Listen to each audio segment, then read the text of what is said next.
بسم الله الرحمن الرحيم والصلاة والسلام على أشرف المرسلين سيدنا محمد الأمين وعلى آله وصحبه أجمعين.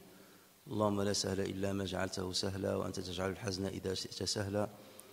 اللهم افتح لنا أبواب رحمتك وقنا من خزيك وعذابك. أرنا اللهم الحق حقا وارزقنا اتباعه وأرنا الباطل باطلا وارزقنا اجتنابه واجعلنا من عبادك الصالحين وأوليائك المقربين برحمتك يا أرحم الراحمين. Donc aujourd'hui nous allons continuer le commentaire du troisième hadith rapporté par Aïcha radiyallahu anha et dans lequel il montrait comment le prophète sallallahu alayhi wa sallam a reçu pour la première fois la révélation. Donc elle a bien montré que le prophète sallallahu alayhi wa sallam a commencé d'abord par aimer la retraite, et c'est pour cela qu'il se retirait dans la grotte de Hira. Il a passé un mois durant à se retrancher dans cette grotte avec des allers-retours pour aller seulement chercher des provisions pour pouvoir durer longtemps. Et ce mois, c'était en fait le mois du Ramadan, puisque le Coran a été révélé lors du mois du Ramadan. Et le prophète sallallahu alayhi wa sallam l'a bien confirmé. Jawartu bihira'in shahra. Je suis resté à côté de Hira shahra. Et on a dit que ça a commencé avant cela par des visions pieuses où le prophète sallallahu alayhi wa sallam voyait certaines choses qui se réalisaient comme l'aurore de l'aube. Il n'y avait pas que cela que le prophète sallallahu alayhi wa sallam commençait à avoir. Il y avait d'autres événements extraordinaires qu'a vécu le prophète sallallahu alayhi wa sallam et qui le préparaient quelque part à la réception de la révélation. Et ça, c'était général chez tous les prophètes. C'est qu'Allah Azza wa Jal, il les préparait d'abord à recevoir la révélation pour que ça ne soit pas un choc pour eux. Regardez par exemple l'histoire de Isa alayhi salam, comment ce qu'on appelle irhasat, des choses miraculeuses, commençaient à arriver avant même que Isa alayhi salam ne soit né. Déjà avec Zacharia, comment il a eu son enfant alors qu'il était très âgé. Lorsque Zacharia voyait que Maryam alayhi salam avait de la nourriture dans des saisons, notamment des fruits dans des saisons où il n'y a pas lieu que ces fruits existent, tout ça, ce sont des préparatifs pour que le prophète en question final reçoive la révélation et que ça ne soit pas un choc pour lui, pour que ceux qui l'entourent se rendent compte justement qu'il y avait des préparatifs à l'avant, avant la réception du premier message. Et parmi les choses extraordinaires que le prophète sallallahu alayhi wa sallam avait vécu, c'est qu'il y avait une pierre en particulier qui le saluait. Il passait devant elle et la pierre le saluait. Et ceci est confirmé par un hadith rapporté par Muslim sur Samura ibn Jundub radiyallahu anhu, qui dit que le prophète sallallahu alayhi wa sallam a dit: Inni la'a'rifu hajaran bi Makkata kana yusallimu alayya qabla an yub'ath ou qabla an ub'ath inni la'a'rifuhu al'an. Je connais une pierre à la Mecque qui me saluait avant que je ne sois envoyé. Je la reconnais maintenant. Alors ensuite, la suite du hadith, Aïcha radiyallahu anha dit: cela durera jusqu'à ce que la vérité lui fût enfin apportée dans cette caverne de Hira. Et il explique: l'ange vint alors le trouver et lui dit: Iqra, lis. Je ne sais pas lire, lui répondit le prophète sallallahu alayhi wa sallam. Il lui dit, ou bien il dit, c'est-à-dire le prophète dit: il se saisit de moi. Et là, c'est le prophète sallallahu alayhi wa sallam qui parle, ce qui montre bien que Aïcha a entendu ces paroles directement du prophète Mohammed sallallahu alayhi wa sallam. Il se saisit de moi et me serra péniblement contre lui. Il me relâcha et dit: lis. Je dis: ma ana biqari, je ne sais pas lire. Il se saisit de moi et me serra péniblement contre lui une deuxième fois. Puis il me relâcha et me dit: lis. Je dis: je ne sais pas lire.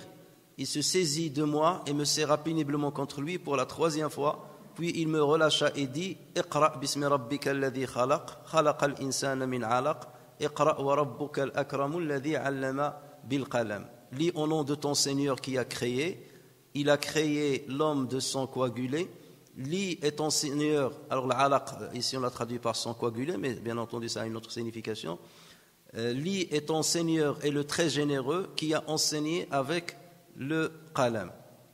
Alors dans d'autres versions, ce sont les 5 premiers versets de ce qu'allait devenir Surat Al-Alaq qui ont été révélés. Alors certains savants disent que la première révélation a été reçue le 21e nuit du mois du Ramadan. Donc c'est une nuit impaire du mois du Ramadan.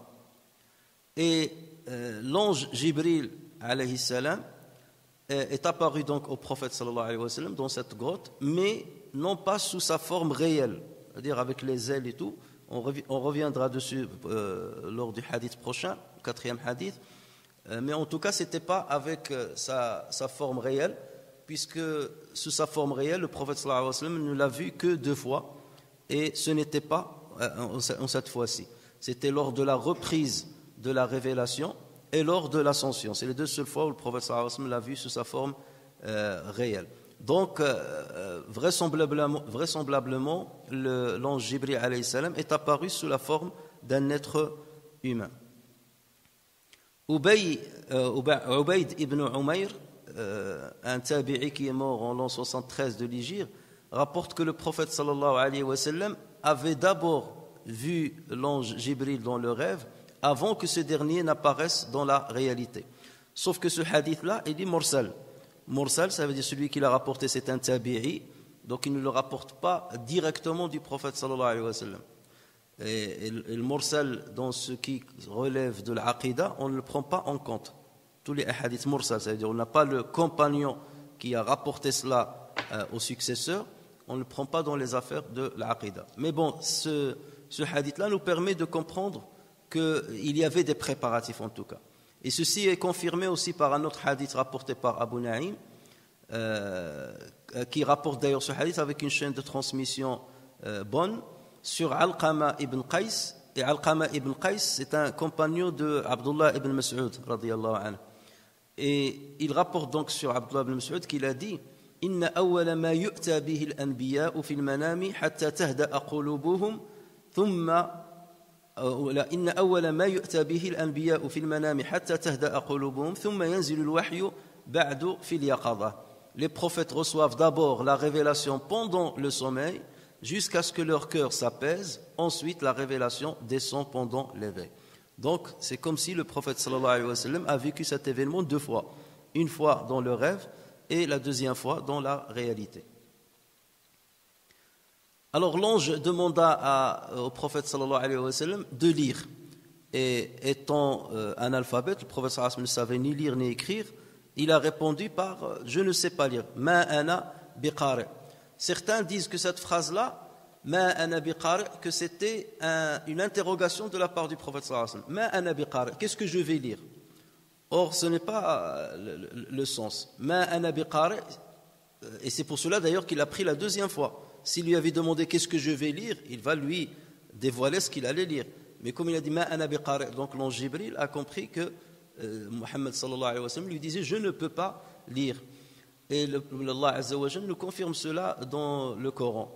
Wa ma kunta tatlu min qablihi min kitab wa la takhutuhu bi yaminik idhan lartaba al-mubtilun. Tu ne lisais pas avant la réception de ce Coran, tu ne lisais pas un autre livre, tu étais incapable de lire un livre avant cela, et tu n'étais pas capable d'écrire un livre de ta main droite, sinon les négateurs auraient eu un doute. Donc Allah Azza wa Jal a voulu que le prophète sallallahu alayhi wa sallam grandisse analphabète, justement pour que le Coran qu'il va recevoir soit un vrai miracle aux yeux de ses contemporains. Parce que savoir lire et écrire, c'est quelque chose qui était exceptionnel à l'époque, et donc quelqu'un qui avait cette capacité va être célèbre parmi les siens. Donc si le prophète sallallahu alayhi wa sallam savait écrire et lire, on l'aurait su, puisque depuis l'enfance, depuis son jeune âge, on va se rendre compte de cette capacité. Et jamais un négateur n'a accusé le prophète sallallahu alayhi wa sallam de copier ce Coran d'ailleurs. Donc c'est pour cela qu'il disait ce sont des djinns qui lui ramènent cela, ou lorsqu'ils ont fait référence à quelqu'un, ils ont dit peut-être que c'est quelqu'un qui n'est pas musulman qui lui dicte ces versets-là. Donc tout ça prouve qu'il savait bel et bien qu'il ne lisait pas et qu'il n'écrivait pas. C'est alors donc que l'ange le saisit une deuxième fois, le serra contre lui au point de lui bloquer sa respiration. C'est cela la signification de farattani.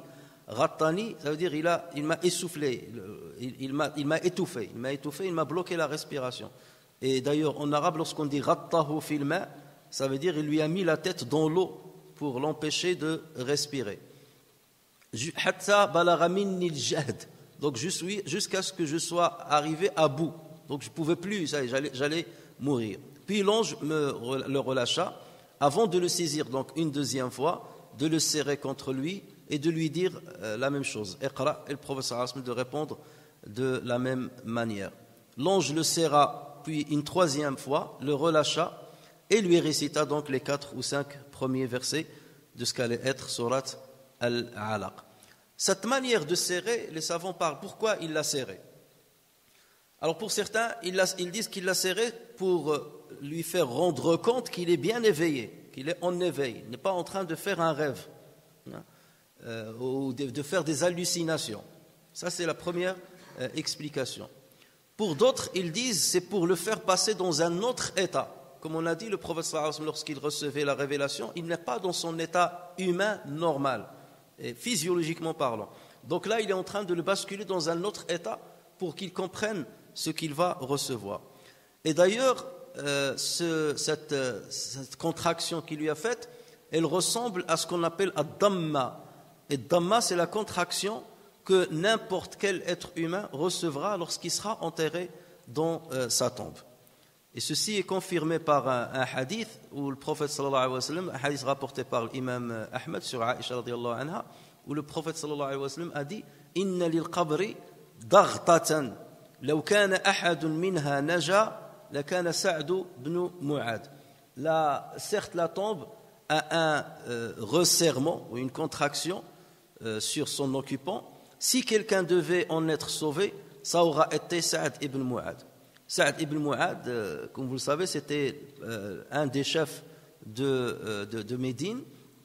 Et le jour où il fut tué, il fut tombé martyr, le prophète sallallahu alayhi wa sallam a dit ihtazza arshur rahman li mawti Sa'd. Le trône d'Allah azza wa jal a tremblé à cause de juste après la mort de Sa'd. Et les portes du paradis, les portes du ciel se sont levées pour que l'âme de Sa'd soit levée et il a été accueilli par 70 000 anges. Donc là, ça veut dire que c'est quelqu'un qui avait un mérite extraordinaire. Et donc le prophète sallallahu alayhi wa sallam a dit s'il y avait un musulman qui peut échapper à cette contraction, ça serait Sa'd ibn Mu'ad. Mais même Sa'd ibn Mu'ad n'a pas échappé à cette contraction. Tout le monde passera par cette contraction. Sauf que les savants disent, lorsqu'il s'agit d'un musulman qui va mériter le paradis, cette contraction sera comme celle d'une mère qui serre contre elle son enfant. Donc c'est une contraction de miséricorde. En revanche, lorsqu'il s'agit d'un négateur qui méritera l'enfer, donc là c'est une contraction qui va lui faire mal. Jusqu'à ce que les côtes de sa poitrine s'entremêlent les unes les autres. Donc, et d'ailleurs, les savants parlent de cette damma, de cette contraction de la tombe. Ils disent c'est pour justement basculer l'être humain de sa vie antérieure vers la vie future, de la vie sur terre vers la vie future, pour lui dire maintenant ça y est, tu es passé à un autre stade. C'est exactement comme les contractions que subissent les femmes lorsqu'elles veulent accoucher. Donc toujours ce passage d'une dimension à une autre passe toujours par des contractions et passe par des douleurs. Et on dit que c'est le cas de cette contraction qu'a subi le prophète sallallahu alayhi wa sallam. Donc tu passes de ton état humain à un état d'un prophète qui va commencer à recevoir la révélation. Et donc le premier verset qu'il lui a révélé, c'est Iqra bismi rabbika alladhi khalaq. Lis par le nom de ton Seigneur. Autrement dit, c'est une réponse au prophète sallallahu alayhi wa sallam lorsqu'il lui a dit je ne sais pas lire. Là, Allah azza wa jalla est en train de lui répondre. Il lui dit tu vas pouvoir lire, non pas par ta propre force, puisque tu ne pourras pas le faire, mais c'est par la force et la volonté de Allah Azza wa Jal que tu pourras lire. Iqra bismi rabbika alladhi khalaq. Et certains savants se basent sur justement ce hadith pour dire donc ceci prouve que Surat Al-Alaq ne commence pas avec le Basmala. Ce qui prouve pour eux que le Basmala, Bismillah ar-Rahman ar-Rahim, ne fait pas partie des versets coraniques lorsqu'ils sont attachés à chaque surat. Dans Surat An-Naml, Bismillah ar-Rahman ar-Rahim fait partie de la Surat An-Naml. Wa annahu Bismillah ar-Rahman ar-Rahim. Lorsque Balqis a envoyé une lettre à Salomon. Donc dedans, il a écrit Wa annahu Bismillah ar-Rahman ar-Rahim. Ça c'est un verset parce qu'il est au milieu de la sourate. Mais les versets qui se trouvent au début des sourates ne font pas partie de la sourate. Et là c'est un grand débat qu'il y a entre les savants. Est-ce que le Basmala fait partie des sourates ou pas? Il y a énormément il y a pas mal d'avis là-dessus. Certains disent le Basmala fait partie de l'Fatiha. Et ça, c'est considéré comme le 7e verset de l'Fatiha. D'autres, ils disent elle ne fait pas partie de l'Fatiha, comme l'imam Malik ne le considère pas parmi l'Fatiha. C'est pour cela, d'ailleurs, dans la prière, qu'il ne préconise pas qu'on la récite lorsqu'il s'agit d'une prière obligatoire, à moins que ce soit une prière surérogatoire. Et c'est ce qui a fait que même les lecteurs du Coran, le Qurra, ils ont divisé Surat al-Fatiha différemment. Certains l'ont divisé là où il y a l'arrêt du verset, اهدنا الصراط المستقيم صراط الذين أنعمت عليهم. Il y a certains qui s'arrêtent là. صراط الذين أنعمت عليهم, c'est un verset. غير المغضوب عليهم ولا الضالين, c'est le 7e verset. Donc pour eux, le Basmala ne fait pas partie de Surah. Autrement dit, le premier verset de Fatiha, c'est Alhamdulillahi Rabbil Alamin. Et c'est pour cela qu'ils considèrent que اهدنا الصراط المستقيم, c'est un verset. اهدنا الصراط المستقيم, c'est un verset. صراط الذين أنعمت عليهم, c'est un verset. Et ensuite, غير المغضوب عليهم, ça en est un autre. Mais pour ceux qui considèrent que le Basmala est un verset, donc صراط الذين أنعمت عليهم غير المغضوب عليهم ولا الضالين est considéré comme un seul verset puisqu'il comptabilise le Basmala comme un verset. Donc là, c'est un débat entre les savants. Et donc chacun va se baser sur un faisceau de preuves. Et justement, ceux qui disent que le Basmala ne fait pas partie des Suwar, ils se basent sur ce hadith. Autrement dit, Jibril alayhi salam n'a pas dit au prophète sallallahu alayhi wa sallam Bismillah ar-Rahman ar-Rahim, Iqra' bismi rabbik. Il lui a dit directement Iqra' bismi rabbik. Mais d'autres, ils disent non. Ils disent de par ce hadith-là, ça prouve que le Basmala fait partie des Suwar. Parce qu'elle commence par dire Iqra' bismi rabbik. Lis par le nom de ton Seigneur. Donc il faut que tu dises Bismillah ar-Rahman ar-Rahim au départ. Vous voyez? Donc on se base sur le même hadith pour donner deux interprétations différentes et conclure avec deux décisions ou deux avis qui sont diamétralement opposés. Et c'est ça le travail de l'fuqaha. Il ne faut pas penser que parce qu'on a un hadith entre les mains, qu'il est très facile d'en déduire un décret ou d'en extraire un avis. Parfois on peut sortir deux avis différents selon l'interprétation qu'on a faite. Alors dans cette sourate, regardez Allah Azza wa Jal a rappelé au prophète sallallahu alayhi wa sallam comment il a été créé. Iqra' bismi rabbika alladhi khalaq. Comment tout le monde a été créé, comment le contingent a été créé. Khalaqal insana min alaq. Il a créé l'homme à partir de l'alaq. Et il n'a pas dit à partir de nutfa. Alors que dans d'autres sourates, Allah Azza wa Jal dit wa laqad khalaqna al-insana min sulalatin min tin thumma ja'alnahu nutfatan fi qararin makin thumma khalaqna an-nutfata 'alaqatan. Donc cette étape de sulala et l'étape de nutfa n'a pas été citée dans cette sourate. Et les savants, à partir de là, ils concluent quoi? Ils concluent que le premier état de l'être humain, où on peut parler d'un être humain vivant, un vrai être humain, c'est à partir de l'alaqa, et non pas avant. Autrement, avant, on est seulement un état cellulaire. Lorsqu'il y a les deux gamètes qui se rencontrent, ils vont former donc l'œuf. Là, on est dans l'état cellulaire. Lorsque l'œuf commence à se multiplier, donc pour fabriquer le morula, et ensuite le morula va nidifier dans l'utérus et se transformer en alaqa. Et l'alaqa, c'est quoi?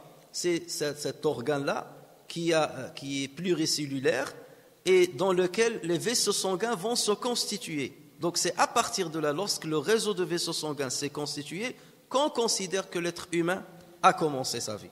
Parce que là, il va commencer à se nourrir à partir du sang de la mère. D'accord?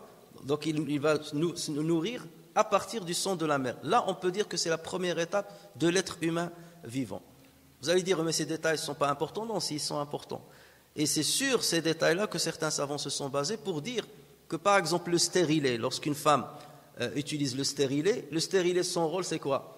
C'est d'empêcher que les gamètes se rencontrent, que le spermatozoïde ne féconde l'ovule. Donc, à partir de ce stade-là, ou bien lorsque le morula se forme, donc lorsqu'il touche ce stérilet, il tombe. Donc, il ne nidifie pas. Donc, certains disent, tant qu'il n'y a pas nidification et formation de l'alaq, donc on n'est pas encore dans un stade véritablement humain. Donc, on peut utiliser, pour certains, ce moyen de contraception avant qu'il n'y ait l'alaqa. Mais dès qu'on passe au stade de l'alaqa, là, on est dans un stade d'un être humain avéré. Et à partir de là que l'interdiction s'installe. Donc, vous voyez, il y a parfois des petits détails et qui peuvent mener à des décrets ou à des déductions de décrets religieux qui sont très importants. Ensuite, on continue le hadith. Aïcha dit, en possession de ces versets, le cœur tout palpitant, le prophète sallallahu alayhi wa sallam rentra chez Khadija bint Khuwaylid et s'écria, Dathiruni, dathiruni, enveloppez-moi, enveloppez-moi. On s'empressa de le tenir enveloppé jusqu'au moment où son effroi fut dissipé. Alors, s'adressant à Khadija, il l'a mis au courant de ce qui s'était passé, puis il ajouta, j'ai cru que j'allais mourir. Laqad khashitu, enfin, ça c'est la traduction qu'on a donnée, mais lui il a dit, Laqad khashitu ala nafsi, j'ai eu peur pour moi. J'ai eu peur pour moi. Alors, lorsque Khadija radiyallahu anha a dit yarjufu fu'aduh, al-fu'ad, lorsque vous entendez al-fu'ad en arabe, alors certains disent que c'est le cœur lui-même, le qalb, c'est le fu'ad. Certains disent que non, c'est l'intérieur du cœur, et certains disent que c'est l'enveloppe du cœur. Donc, voilà la signification littéraire de al-fu'ad. Alors Khadija, c'est qui est Khadija? Bien entendu, c'est la première épouse du prophète sallallahu alayhi wa sallam, de son nom Khadija bintu Khuwaylid ibn Asad ibn Abdil Uzza ibn Qusay. Ce qui prouve que elle et le prophète sallallahu alayhi wa sallam ont le même arrière-grand-père. Parce que Mohammed sallallahu alayhi wa sallam, c'est Mohammed ibn Abdillah ibn Abdi al-Muttalib ibn Hashim ibn Abdi Manaf ibn Qusay. Et donc Khadija radiyallahu anha se retrouve avec le prophète sallallahu alayhi wa sallam dans cet arrière-grand-père qui est Qusay. Donc c'est la première épouse du prophète sallallahu alayhi wa sallam et la première personne à avoir embrassé l'islam. Le prophète sallallahu alayhi wa sallam s'est marié avec elle alors qu'il avait 25 ans. Sur ce point-là, lui il avait 25 ans. Sur ce point-là, il n'y a pas de divergence. Mais là où il y a divergence, c'est sur l'âge de Khadija radiyallahu anha. Une grande majorité dit que Khadija radiyallahu anha avait 40 ans. Mais d'autres savants disent que ce n'est pas le cas, qu'elle n'avait que 28 ans. Donc elle était seulement âgée de 3 ans de plus que Muhammad sallallahu alayhi wa sallam. Il se base justement sur un récit de Abdullah ibn Abbas qui dit que Khadija radiyallahu anha avait 28 ans. Et d'ailleurs, si on voit, si on rentre dans certains détails, on peut dire que c'est plutôt cet avis qui est le plus probant, que Khadija avait 28 ans et non pas 40. Pourquoi? Parce que nous savons que Khadija radiyallahu anha, c'est elle qui était la mère de tous les enfants du prophète sallallahu alayhi wa sallam, à l'exception de Ibrahim. Ibrahim était le fils que le prophète sallallahu alayhi wa sallam a eu avec Maryam, avec Maria al-Qabtiyya, donc qui est d'origine égyptienne, qui était d'origine égyptienne. Mais tous les autres enfants, au nombre de 6, c'est Khadija radiyallahu anha qui les a eus avec le prophète sallallahu alayhi wa sallam. Il a eu avec lui 2 garçons qui sont morts. Donc il y avait le Qasim, c'était le premier, et c'est pour cela qu'on a commencé à surnommer le prophète sallallahu alayhi wa sallam Abu al-Qasim. Abu al-Qasim. Et cet enfant est mort très jeune. Et personne n'avait le droit, du vivant du prophète sallallahu alayhi wa sallam, d'être surnommé Abu al-Qasim. pour ne pas se confondre avec le prophète sallallahu alayhi wa sallam. Il lui a donné un autre fils qui est aussi décédé, c'est Abdullah. Alors, et on l'appelait aussi At-Tahir ou bien At-Tayyib. Et certains disent non, ce sont d'autres enfants. Mais la majorité des savants disent que ce sont deux surnoms qu'avait Abdullah. Donc il l'a appelé par le nom de son père, Abdullah, et on l'appelait Tahir ou bien At-Tayyib. Et il lui a donné 4 filles qui sont restées vivantes. Donc la première c'est Ruqayya radiyallahu anha, la première c'est Zaynab radiyallahu anha, la deuxième c'est Ruqayya, la troisième c'est Kalthum et la dernière c'est Fatima radiyallahu anha. Donc avoir 6 enfants alors qu'il avait 40 ans, donc biologiquement parlant c'est improbable. D'accord, c'est improbable. Surtout si on considère qu'il y a un espacement entre les enfants. Ça c'est la première preuve. Et la deuxième preuve, c'est que tout le monde s'accorde à dire que Abdullah est né après que le prophète sallallahu alayhi wa sallam ait reçu la révélation. Et comme le prophète sallallahu alayhi wa sallam n'a reçu la révélation que lorsqu'il avait 40 ans, ça veut dire c'est 15 ans après son mariage. Donc à supposer que Khadija radiyallahu anha avait 40 ans, ça veut dire qu'il a eu Abdullah à l'âge de 55 ans, ce qui est invraisemblable, puisque à cet âge-là, on est dans la ménopause. D'accord ? Donc c'est pour cela que cet avis-là, de dire que Khadija radiyallahu anha n'avait que 28 ans lorsqu'elle s'est mariée avec le prophète sallallahu alayhi wa sallam, c'est un avis qui est beaucoup plus probant que l'avis qui dit qu'elle avait 40 ans. Et parce qu'on n'a pas un hadith authentique, c'est pour cela que les savants ont divergé. Les narrateurs de Siyar, de la biographie, parlaient de 40 ans. Mais donc le récit sur Abdullah ibn Abbas, il parlait plutôt de 28. Et donc le prophète sallallahu alayhi wa sallam s'est marié avec elle. Donc vous connaissez l'histoire, je ne vais pas rentrer dans le détail. C'était une femme riche, d'une grande notoriété. Il a refusé déjà avant le prophète sallallahu alayhi wa sallam plusieurs personnes qui se sont présentées pour se marier avec elle. Et il a fini par choisir le prophète sallallahu alayhi wa sallam qui a travaillé pour elle dans le commerce. Et donc le prophète sallallahu alayhi wa sallam tremblait d'effroi lorsqu'il est revenu chez lui. Il tremblait d'effroi et demandait à ce qu'on l'enveloppe pour retrouver son calme. Et là, en général, lorsqu'on passe par une situation bouleversante, émotionnellement parlant, on aime toujours se réfugier à l'intérieur d'un drap, comme pour se protéger. Et d'ailleurs, c'est une bonne méthode pour ceux qui vivent un drame ou un choc émotionnel, d'aller glisser sous un drap pour retrouver le calme. Et donc, ce fut le cas de Muhammad sallallahu alayhi wa sallam. Et donc il a dit laqad khashitu ala nafsi, j'ai eu peur pour moi. Les savants il avait peur de quoi? Voulaient expliquer ce que voulait dire le prophète sallallahu alayhi wa sallam. Alors il y a plusieurs explications qui ont été données. Il y avait 12 avis que les savants ont émis. Donc certains disent j'avais peur de mourir, certains disent j'avais peur de devenir fou, j'avais peur de l'obsession, j'avais peur de tomber malade, j'avais peur de ne pas pouvoir supporter la révélation, j'avais peur que mes contemporains me rejettent, et ainsi de suite. Donc il y a plusieurs significations qui ont été proposées, mais le plus probable c'est que j'avais peur de mourir ou de tomber malade, parce que ce qui est arrivé au prophète sallallahu alayhi wa sallam, c'est quelque chose bien entendu de surnaturel. Être dans les hauteurs d'une montagne à plus de 600 mètres et voir subitement un homme qui te serre de cette manière, et ce n'est pas un serrage d'un homme simple. Donc lorsqu'il a dit jusqu'à ce que j'ai perdu ma respiration, ça veut dire que c'était très fort.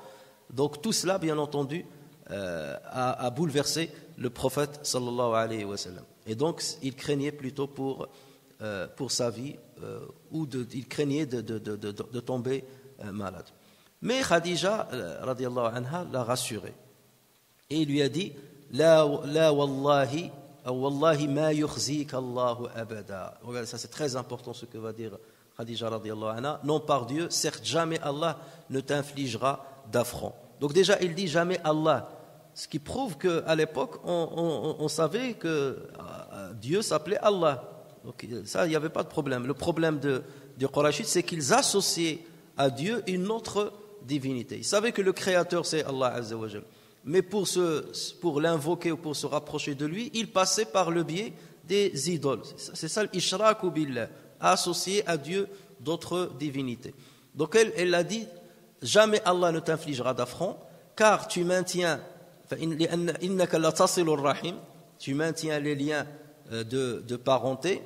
Wa tahmilul kal, tahmil, ça veut dire tu portes. Al-kal, c'est celui qui représente une charge pour les siens. Ça veut dire il n'est pas indépendant. Donc tellement, soit il est très pauvre, soit il a une infirmité, un handicap. Donc c'est ça ce qu'on appelle al-kal. Wa tahmilul kal, ça veut dire tu portes le faible. Wa taksibul ma'doum, le ma'doum c'est celui qui ne possède rien, qui ne possède pas d'argent par exemple. Taksibul ma'doum, donc tu donnes à ceux qui n'ont rien. Tu leur permets d'avoir un capital pour pouvoir vivre dignement.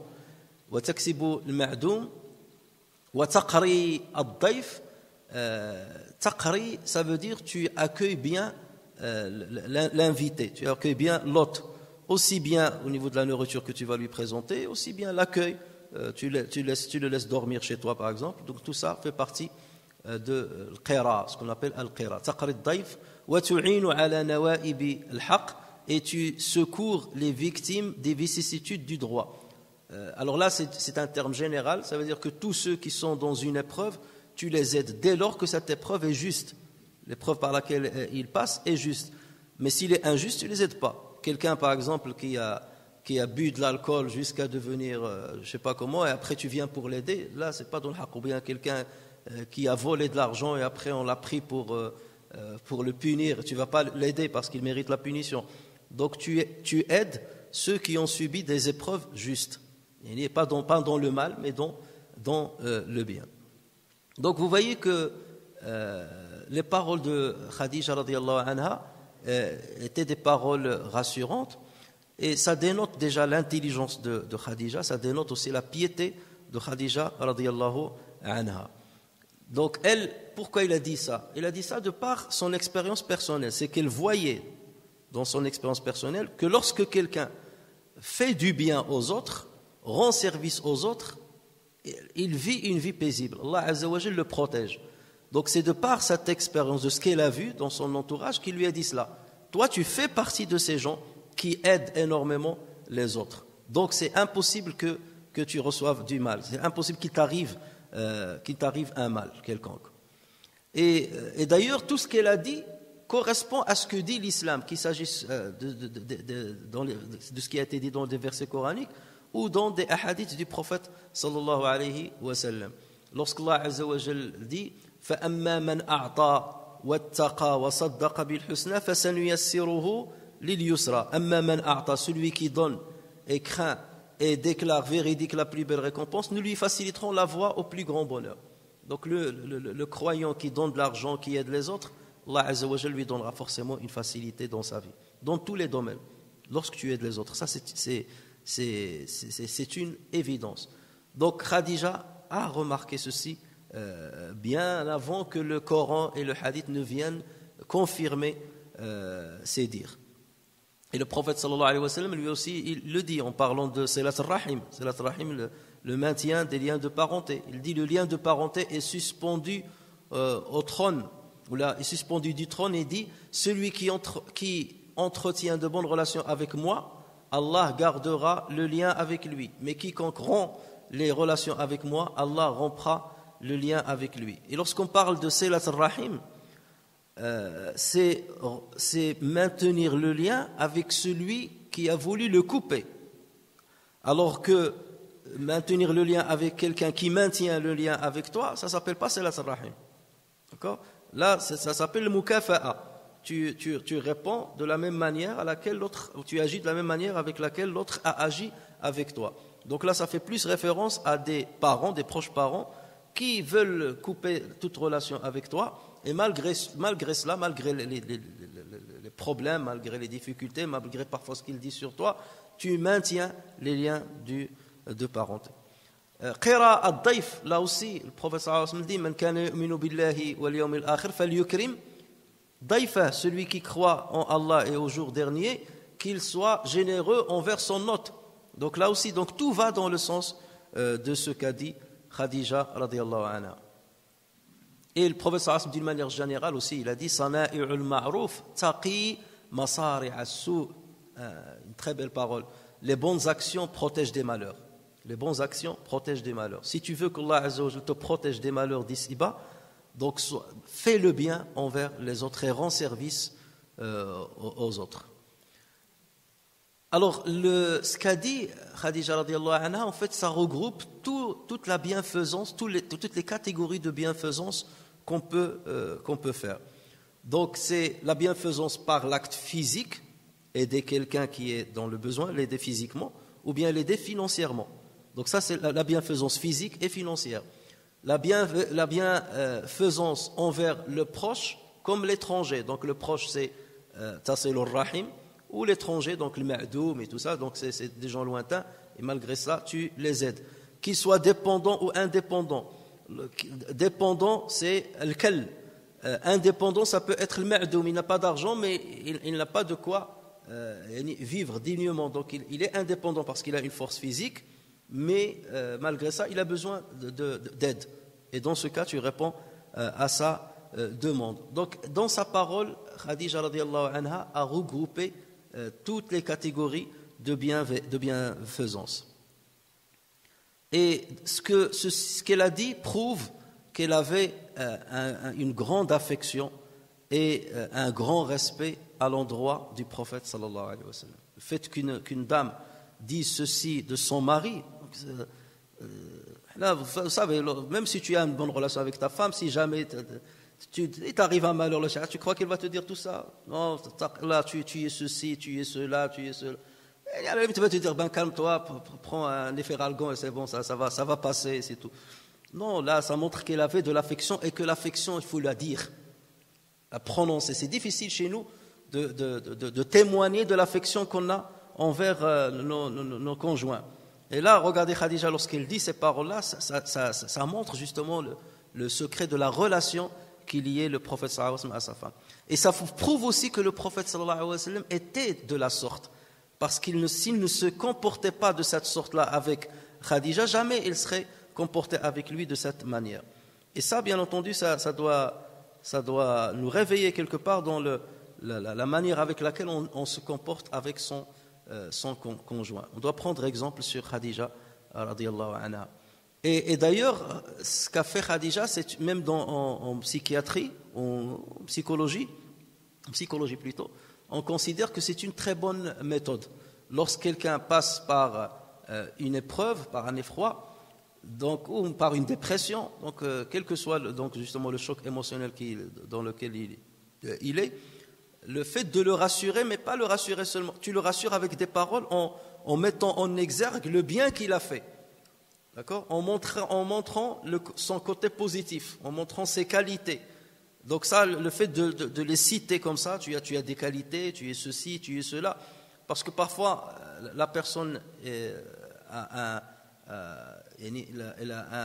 un sous-estime d'elle-même, elle ne se sous-estime pas, et elle a besoin d'être rassurée sur sa propre personne. Les personnes qui manquent de confiance en elles ont besoin de ces paroles. Bien entendu, le prophète sallallahu alayhi wa sallam, dans cette situation extraordinaire et inédite, voilà, c'était un choc émotionnel. Et donc, il avait besoin d'être rassuré par ces paroles et de sentir qu'il a quelqu'un à côté de lui. Et ce n'est pas n'importe quelle personne, c'est Khadija radiyallahu anha. Et là, on comprend pourquoi, après la mort de Khadija radiyallahu anha, le prophète sallallahu alayhi wa sallam a continué de manifester cette grande affection pour elle, au point que Aïcha radiyallahu anha a dit: je n'ai jamais été jalouse d'une épouse du prophète sallallahu alayhi wa sallam autant que je l'étais envers Khadija, alors qu'elle était décédée. Elle était décédée. Jamais le prophète sallallahu alayhi wa sallam, lorsqu'il s'est marié avec Aïcha, Khadija était déjà plusieurs années, plus de 3 ans déjà morte. Mais regardez, parce qu'elle voyait le prophète sallallahu alayhi wa sallam toujours parler d'elle, maintenir les liens avec les amis de Sawahibat, Khadija leur envoyait de la nourriture aux amis de Khadija. Et donc Aïcha, elle dit: mais elle l'aime plus que moi. Et oui, et il a dit: oui, je l'aime plus que toi, dans un autre hadith. Et elle lui a expliqué pourquoi. Donc c'est très très important. Ce passage-là, il est très très important, et il nous donne énormément de leçon. Et l'autre leçon aussi qu'on peut tirer, ou bien l'autre déduction qu'on peut faire de cette parole-là, c'est que le prophète sallallahu alayhi wa sallam avait une sublime éthique, une sublime vertu avant même d'être envoyé, avant de devenir prophète.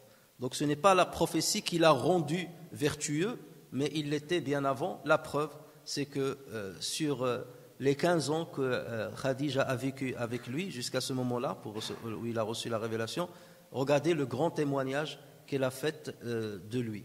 Ceci prouve justement qu'il avait, comme Allah Azza wa Jalla dit, wa innaka la'ala khuluqin azim, tu es sur une vertu éminente. Voilà, donc on va Inch'Allah continuer le reste demain Inch'Allah. سبحانك اللهم وبحمدك نشهد أن لا إله إلا أنت نستغفرك ونتوب إليك عملنا سوءا ظلمنا أنفسنا فاغفر لنا فإنه لا يغفر الذنوب إلا أنت سبحان ربك رب العزة عما يصفون وسلام على المرسلين والحمد لله رب العالمين.